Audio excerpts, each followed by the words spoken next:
Hey guys, Zane from the Infinite Jukebox here with another album review, and today I wanted to talk about the new Courting record, New Last Name. As a band, Courting's career has pretty immediately gone on a very unique trajectory only a few short years after they first came onto people's radar with their 2021 EP Grand National, one of the most notable post-punk EPs of that year, with a very distinctive, quirky kind of style that made them stand out from some pretty hefty competition. I mean, major releases from bands like Shame, Squid, and even Black Country New Road, all bands that have arguably since outshined them both critically and even to an extent commercially. And I bring that point up not to insult Courting or anything, but just because of the fact that I do want to state, after that EP came out, they never really became this super hugely hyped up band within general music nerd circles. It was more always within their specific corner of the musical world, and you know what, that's how it goes for most bands, honestly, and that was why it was so interesting when in 2022 their first full-length studio album, Guitar Music, came out, and not only was a deeper dive into their more experimental side, but also a significantly more polarizing release both within their own fan base and within the music listening community at large. That album saw them venture into a variety of directions that I don't really think anybody was expecting them to go in. Everything from noisy pop and glitchy electronic influences to a more heavily dance-based side of punk and rock music. And that was an experiment that saw some of their fanbase fall even more in love with them, understandably so, as many of those experimentations ultimately worked out and were executed very well, while another chunk of their fanbase immediately turned away from this completely refreshed sound, and because of that, there was a bit of a question in the air that for a follow-up record, would Courting continue to experiment, or would this now be the sound that they stuck with? It was something that I think a lot of people were wondering ever since New Last Name was even announced. As you may have expected based on the trajectory of their sound up to this point, New Last Name sees Courting continue to experiment with a variety of sounds, but whereas their previous efforts have felt very bold and filled with personality, New Last Name kind of leaves a lot to be desired. New Last Name sees Courting go in a direction that could be considered cleaner than anything that's been seen on any of their previous efforts, really. I would actually go as far as to say that this is the most quote-unquote normal album that we've gotten from Courting up to this point, with a lot of the sounds found on this record being primarily, on the surface at least, structured around a lot of pretty traditional indie rock, indie pop rock kind of styles. Tracks like Emily G feel relatively radio-ready overall, and I know that in this context I'm making that sound like a bad thing, but an artist being slightly more accessible on a new release compared to their prior stuff, that's not inherently a negative quality at all. There are plenty of great albums that are seen as quote-unquote lightweight compared to their previous releases by the same artist. There's a lot of great stuff like that out there, but in turn, because of a lot of the very simplistic and at times somewhat basic sounding indie sounds here, it kind of feels like New Last Name is a bit devoid of personality. That's not to say the album is instrumentally simple or anything like that. Actually, that's far from the truth, really. There are, for example, some really funk-adjacent punchy bass lines on tracks like The Wedding that nearly save a couple of songs here from being otherwise somewhat boring, but as a whole, it just feels like nothing from a performance standpoint can save this album from generally being extremely dull.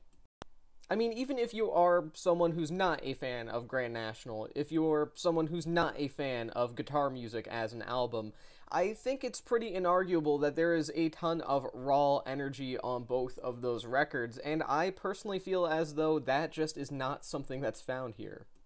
Whereas the band's previous records have largely been polarizing because of experimentation within specific directions, it can still certainly be said that they maintain their own unique personality and rather just stretch that personality out to fit the mold of whatever sort of genre or whatever sort of strange or experimental path they choose to take on one song or record. Through and through, no matter what they sounded like on Guitar Music, for example, it was still Courting, it was still what they sounded like, whereas here on this record, it feels like a complete and total removal of that personality.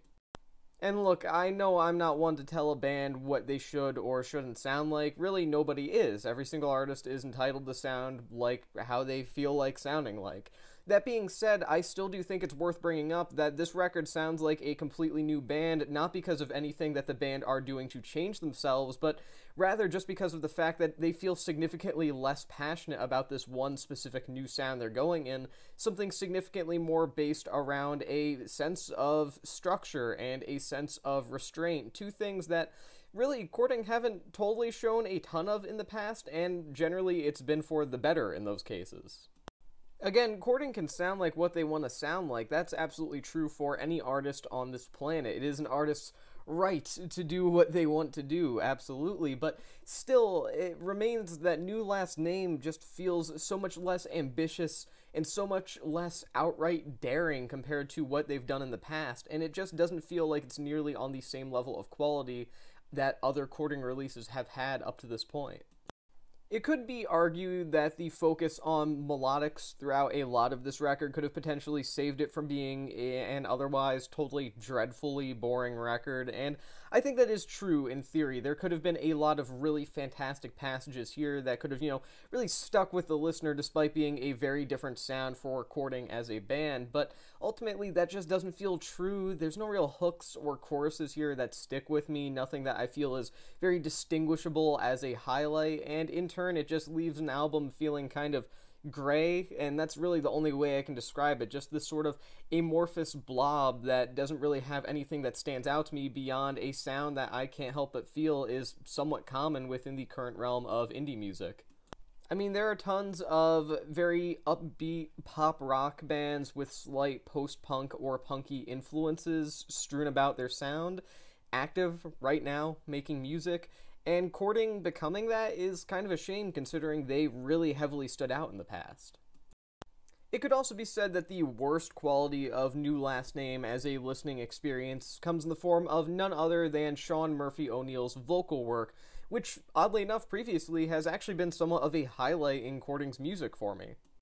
Murphy O'Neill is actually a very strong vocalist on his own, and I think that you only need to listen to some of their work on their prior releases to fully grasp that, but on this record in particular, his vocal work is constantly peppered with general auto-tune and otherwise alterations in post, and I mean, that's fine in theory, but that's also kind of where one of my biggest issues comes in, so I mean,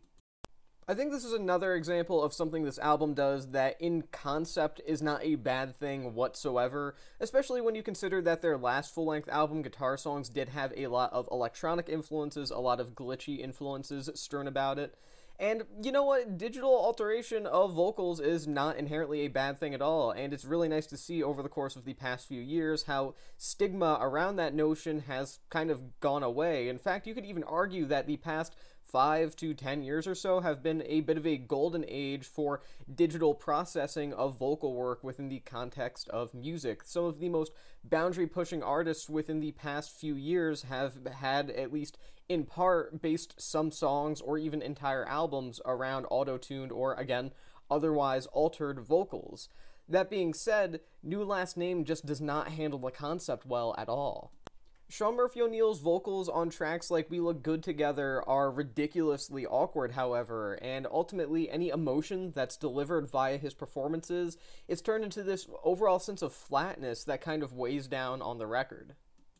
I would say that this usage of just digital alteration of his vocals could have worked really well if his voice was especially wild on this record like it occasionally has been in the past, because that would just be emphasizing the energetic nature of his vocal performances at that point. In fact, that's a way that a lot of artists utilize autotune. But in this specific context, a lot of his vocals are very tame, and that's not a bad thing at all. But when you apply just basic alterations to already tame vocal delivery, and then you just continuously process that, it just becomes more tame, and then there eventually gets to be a point where there's just no emotion left at all, and unfortunately that's kind of where it feels that this record is at. I'm not saying that this was an impossibly bad creative decision or anything like that. In fact, I think had it been executed better, it could have been an amazing one. But I just feel as though the different creative directions and avenues that courting chose to go down here in regards to the vocal work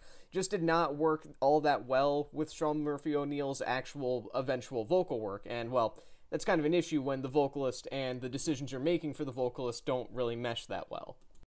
I can't help but feel as if the inspiration for a lot of these vocal directions, as well as some of the compositional direction, depending on the song, comes from some of the corners of the world of hyperpop, and I mean, I can definitely see why they would want to go in that direction. I mean, when you look at some of the bigger names of hyperpop, you have artists like 100 gecs, Hannah Diamond, as well as the late great Sophie, who eventually became some of the most impactful, innovative, genre-defining artists of an entire scene, and have continued to be massively influential and successful, despite the fact that hyperpop as a genre has pretty much entirely waned in popular relevancy at this point.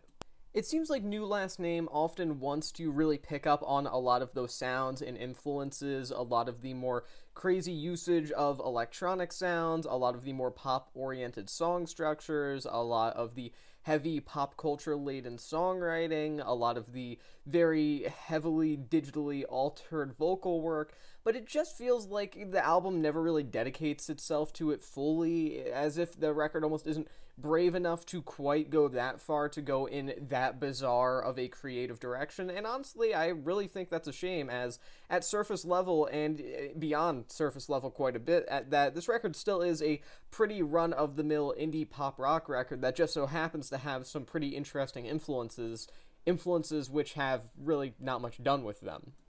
I mean, in moments such as the increasingly digitized track Happy Endings, as well as the glitchy back half to the song The Hills, you see these brief glimpses of generally experimental pop and electronic hyperpop kind of sounds that are genuinely interesting. They are among the few moments that really grab me and make me feel like I should be getting prepared for something that adds up to much more than this record ultimately does, because unfortunately, New Last Name as a whole does not consistently stick to this sound. It does not dedicate itself to going in a singular creative direction, and I really feel that if Courting just took a leap of faith here and went with their hearts and just truly went in this completely out of left field, unpredictable, but extremely unique take on hyperpop, on experimental pop music, on experimental pop rock, this album would have turned out a lot better and a lot more distinct.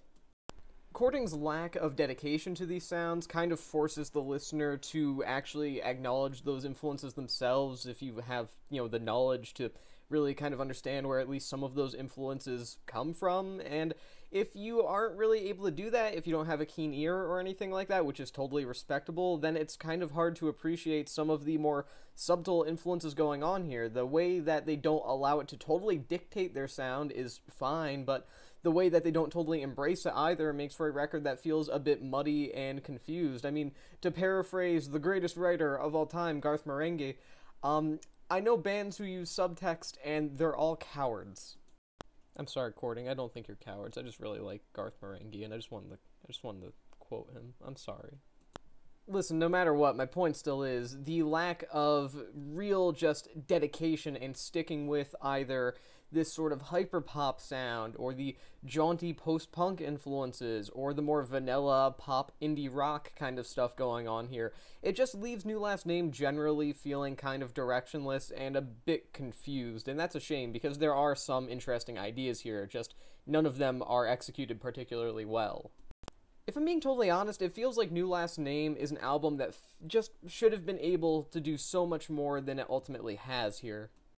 Courting are a group with an admirable, undeniable knack for experimentation, and they happen to be more than competent instrumentalists to boot. However, their second full-length studio album is questionable in regards to some of its creative directions, a bit too vague in terms of how it represents certain influences within its track list, and as a whole, it doesn't really do anything to stand out in the way of melodics or in terms of song structure, leaving really nothing to grapple onto, if I'm being totally honest. This album just doesn't really have any sense of groundedness, and that sort of concoction of issues ultimately results in a record that just doesn't really feel discernible in regards to any sort of connection to Courting's overall personality, and that's a shame because they are a band with a lot of it. I'm going to give this record 2 stars out of 5. With that being said, that's the end of this album review. I've been Zane from the Infinite Jukebox. Thank you for watching, and I'll see you guys in the next one.